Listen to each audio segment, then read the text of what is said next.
Dobre, dáme na Ukrajinu na 4 roky 50 miliárd eur.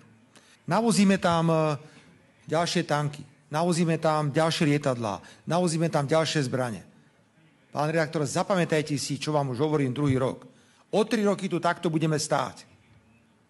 A skonštatujeme, že sa minulo 50 miliárd eur a že na každej strane je o 100 000 mŕtvych vojakov viac. A nikto sa nepohol z miesta. Rusi budú naďalej pokračovať vo vojenskej kontrole Donecka a Luhanska. Nepohnú samozrejme s Krymom. Bude sa zlepšovať vyjednávacia pozícia Ruska.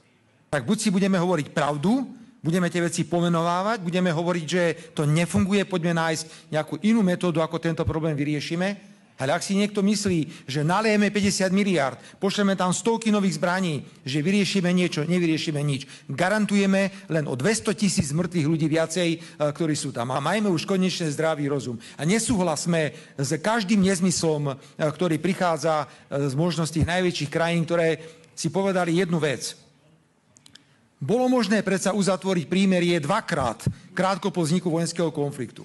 Čo urobili? Zakázali ukrajinskej reprezentácii politickej toto prímerie uzatvoriť a spoliehali sa, že keď nalejú miliardy a zbranie do Ukrajiny, tak Ukrajina prinesie na tácke zraneného ruského medveďa. Nefunguje to.